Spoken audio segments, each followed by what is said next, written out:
The Gipsy Prophecy by Bram Stoker. "I really think," said the doctor, "that, at any rate, one of us should go and try whether or not the thing is an imposture." "Good," said Considine. "After dinner we will take our cigars and stroll over to the camp." Accordingly, when the dinner was over and the La Tour finished, Joshua Considine and his friend, Dr. Burleigh, went over to the east side of the moor, where the gipsy encampment lay. As they were leaving, Mary Considine, who had walked as far at the end of the garden where it opened into the laneway, called after her husband: "Mind, Joshua, you are to give them a fair chance, but don't give them any clue to a fortune, and don't you get flirting with any of the gipsy maidens, and take care to keep Gerald out of harm." For answer Considine held up his hand, as if taking a stage oath, and whistled the air of the old song, "The Gipsy Countess." Gerald joined in the strain, and then, breaking into merry laughter, the two men passed along the laneway to the common, turning now and then to wave their hands to Mary, who leaned over the gate, in the twilight, looking after them. It was a lovely evening in the summer. The very air was full of rest and quiet happiness, as though an outward type of the peacefulness and joy which made a heaven of the home of the young married folk. Considine's life had not been an eventful one. The only disturbing element which he had ever known was in his wooing of Mary Winston, and the long-continued objection of her ambitious parents, who expected a brilliant match for their only daughter. When Mr. and Mrs. Winston had discovered the attachment of the young barrister, they had tried to keep the young people apart, by sending their daughter away for a long round of visits, having made her promise not to correspond with her lover during her absence. Love, however, had stood the test. Neither absence nor neglect seemed to cool the passion of the young man, and jealousy seemed a thing unknown to his sanguine nature. So, after a long period of waiting, the parents had given in, and the young folk were married. They had been living in the cottage a few months, and were just beginning to feel at home. Gerald Burleigh, Joshua's old college chum, and himself sometime victim of Mary's beauty, had arrived a week before, to stay with them for as long a time as he could tear himself away from his work in London. When her husband had quite disappeared, Mary went into the house and, sitting down at the piano, gave an hour to Mendelssohn. It was but a short walk across the common, and before the cigars required renewing, the two men had reached the gipsy camp. The place was as picturesque as gipsy camps, when in villages and when business is good, usually are. There were some few persons round the fire, investing their money in prophecy, and a large number of others, poorer or more parsimonious, who stayed just outside the bounds, but near enough to see all that went on. As the two gentlemen approached, the villagers, who knew Joshua, made way a little, and a pretty keen-eyed gipsy girl tripped up and asked to tell their fortunes. Joshua held out his hand, but the girl, without seeming to see it, stared at his face in a very odd manner. Gerald nudged him. "You must cross her hand with silver," he said. "It is one of the most important parts of the mystery." Joshua took from his pocket a half-crown and held it out to her, but, without looking at it, she answered: "You have to cross the gipsy's hand with gold." Gerald laughed. "You are at a premium as a subject," he said. Joshua was of the kind of man, the universal kind, who can tolerate being stared at by a pretty girl, so, with some little deliberation, he answered: "All right, here you are, my pretty girl, but you must give me a real good fortune for it," and he handed her a half-sovereign, which she took, saying: "It is not for me to give good fortune or bad, but only to read what the stars have said." She took his right hand and turned it palm upward, but the instant her eyes met it she dropped it as though it had been red-hot, and with a startled look glided swiftly away. Lifting the curtain of the large tent which occupied the centre of the camp, she disappeared within. "Sold again?" said the cynical Gerald. Joshua stood a little amazed and not altogether satisfied. They both watched the large tent. In a few moments there emerged from the opening, not the young girl, but a stately-looking woman of middle age and commanding presence. The instant she appeared the whole camp seemed to stand still. The clamour of tongues, the laughter and noise of the work were, for a second or two, arrested, and every man or woman who sat or crouched or lay stood up and faced the imperial-looking gipsy. "The Queen, of course," murmured Gerald. "We are in luck tonight." The gipsy queen threw a searching glance around the camp, and then, without hesitating an instant, came straight over and stood before Joshua.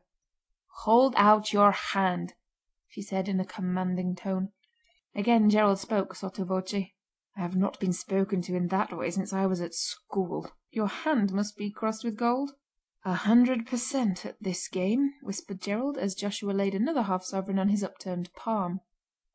The gipsy looked at the hand with knitted brows, then suddenly looking up into his face said, "Have you a strong will? Have you a true heart that can be brave for one you love?"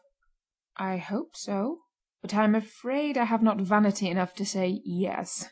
"Then I will answer for you, for I read resolution in your face, resolution desperate and determined if need be. You have a wife you love?" "Yes," emphatically. "Then leave her at once. Never see her face again. Go from her now, while love is fresh and your heart is free from wicked intent. Go quick, go far, and never see her face again." Joshua drew away his hand quickly and said, "Thank you," stiffly but sarcastically, as he began to move away.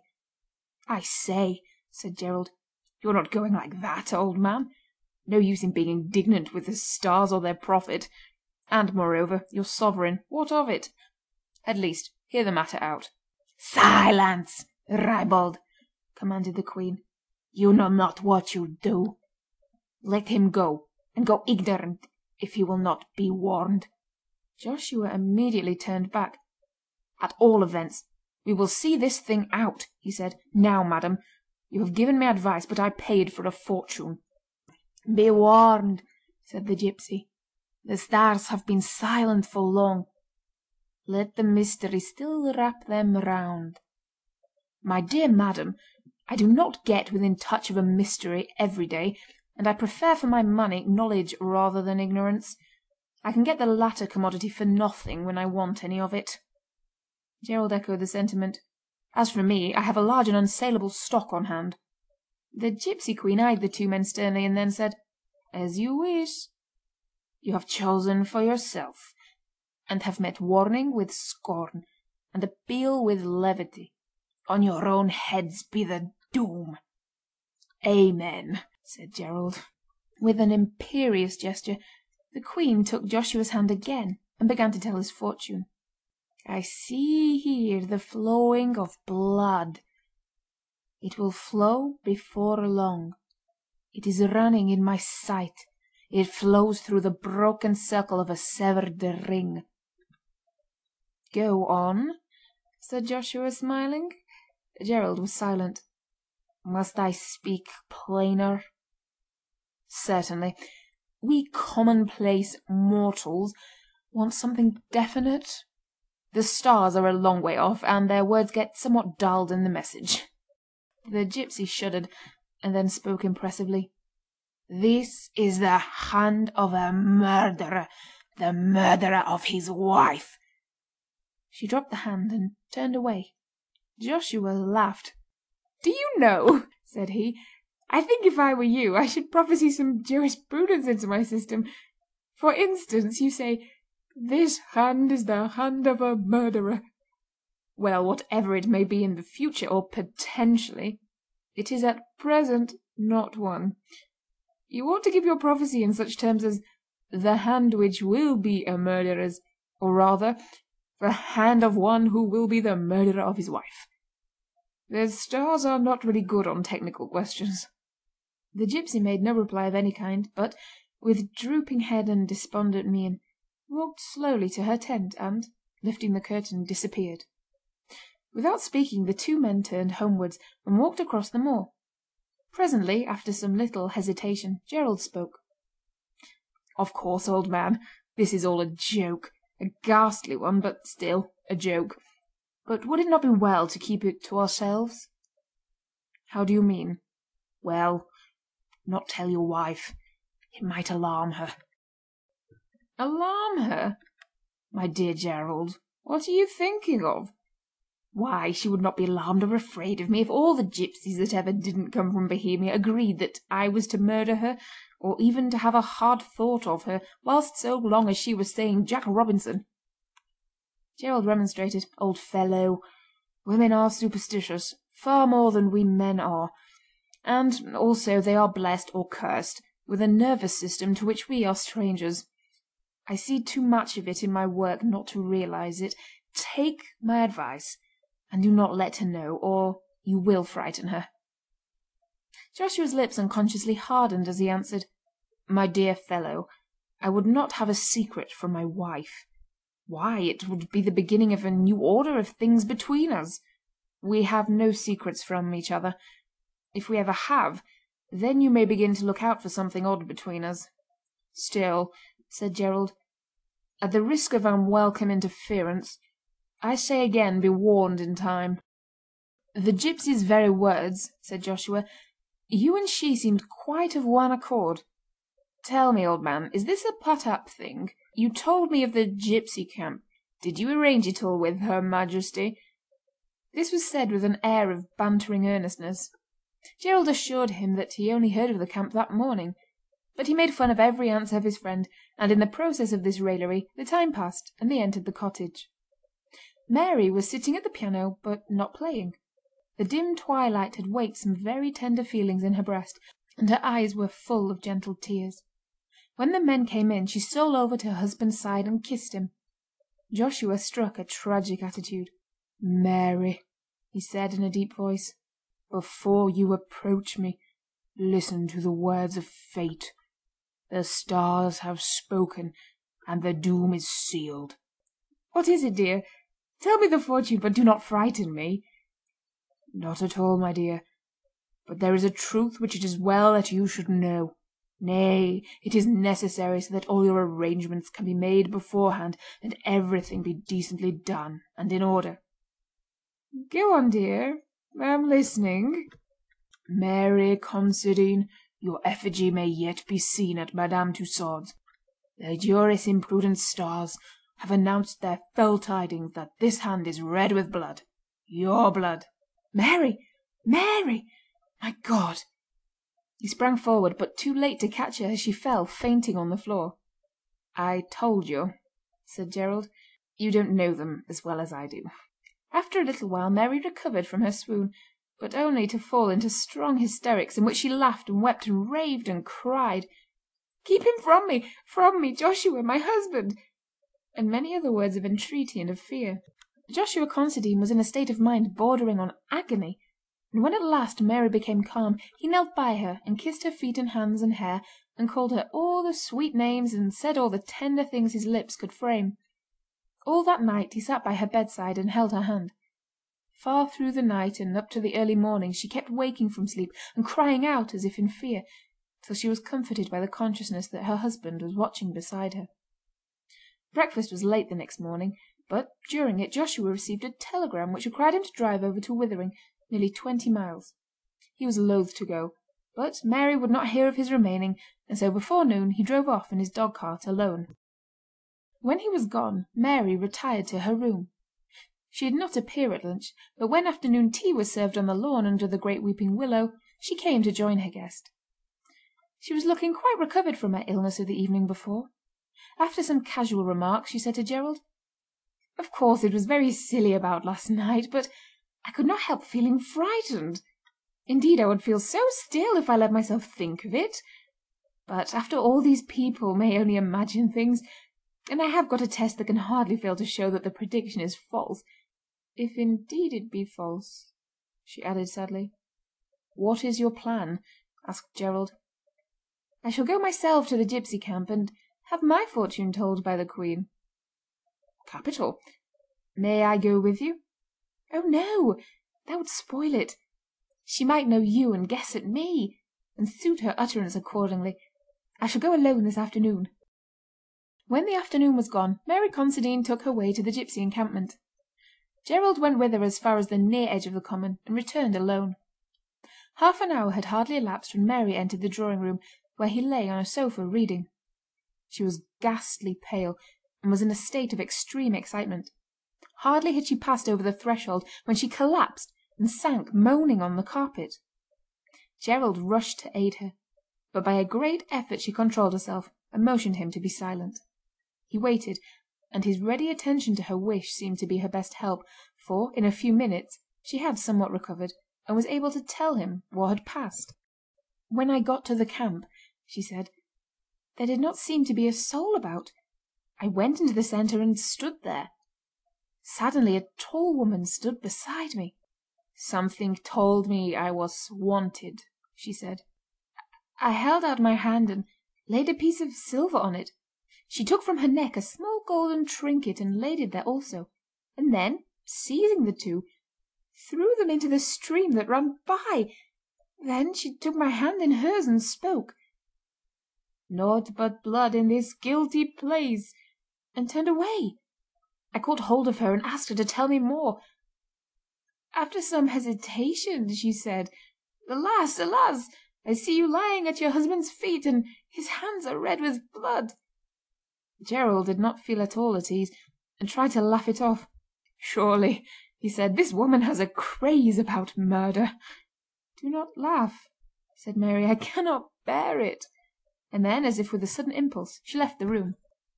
Not long after, Joshua returned, bright and cheery, and as hungry as a hunter after his long drive. His presence cheered his wife, who seemed much brighter, but she did not mention the episode of the visit to the gipsy camp, so Gerald did not mention it either. As if by tacit consent, the subject was not alluded to during the evening, but there was a strange, settled look on Mary's face, which Gerald could not but observe. In the morning Joshua came down to breakfast later than usual.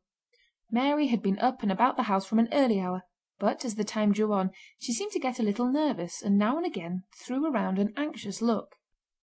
Gerald could not help noticing that none of those at breakfast could get on satisfactorily with their food.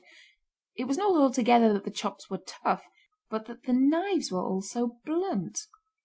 Being a guest, he, of course, made no sign, but presently saw Joshua draw his thumb across the edge of his knife in an unconscious sort of way. At the action Mary turned pale and almost fainted. After breakfast they all went out on the lawn. Mary was making up a bouquet and said to her husband, "Get me a few of the tea roses, dear." Joshua pulled down a cluster from the front of the house. The stem bent, but was too tough to break. He put his hand in his pocket to get his knife, but in vain. "Lend me your knife, Gerald," he said, but Gerald had not got one, so he went into the breakfast room and took one from the table. He came out feeling its edge and grumbling, "What on earth has happened to all the knives? The edges seem all ground off." Mary turned away hurriedly and entered the house. Joshua tried to sever the stalk with the blunt knife as country cooks sever the necks of fowl, as schoolboys cut twine. With a little effort he finished the task.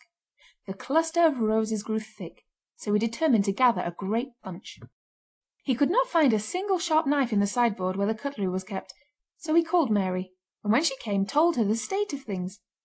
She looked so agitated and so miserable that he could not help knowing the truth, and, as if astounded and hurt, asked her, "Do you mean to say that you have done it?" She broke in, "Oh, Joshua, I was so afraid." He paused, and a set, white look came over his face. "Mary," said he, "is this all the trust you have in me? I would not have believed it." "Oh, Joshua, Joshua!" she cried entreatingly, "forgive me," and wept bitterly. Joshua thought a moment and then said, "I see how it is. We shall better end this or we shall all go mad." He ran into the drawing room. "Where are you going?" almost screamed Mary. Gerald saw what he meant, that he would not be tied to blunt instruments by the force of a superstition, and was not surprised when he saw him come out through the French window, bearing in his hand a large Gurkha knife, which usually lay on the centre table, and which his brother had sent him from northern India. It was one of those great hunting knives which worked such havoc at close quarters with the enemies of the loyal Gurkhas during the mutiny, of great weight, but so evenly balanced in the hand as to seem light, and with an edge like a razor. With one of these knives a Gurkha can cut a sheep in two. When Mary saw him come out of the room with the weapon in his hand, she screamed in an agony of fright, and the hysterics of last night were promptly renewed. Joshua ran toward her, and, seeing her falling, threw down the knife and tried to catch her. However, he was just a second too late, and the two men cried out in horror simultaneously as they saw her fall upon the naked blade. When Gerald rushed over, he found that in falling her left hand had struck the blade, which lay partly upwards on the grass. Some of the small veins were cut through, and the blood gushed freely from the wound. As he was tying it up, he pointed out to Joshua that the wedding ring was severed by the steel. They carried her fainting to the house. When, after a while, she came out, with her arm in a sling, she was peaceful in her mind, and happy. She said to her husband: "The gipsy was wonderfully near the truth. Too near for the real thing ever to occur now, dear." Joshua bent over and kissed the wounded hand. End of The Gipsy Prophecy.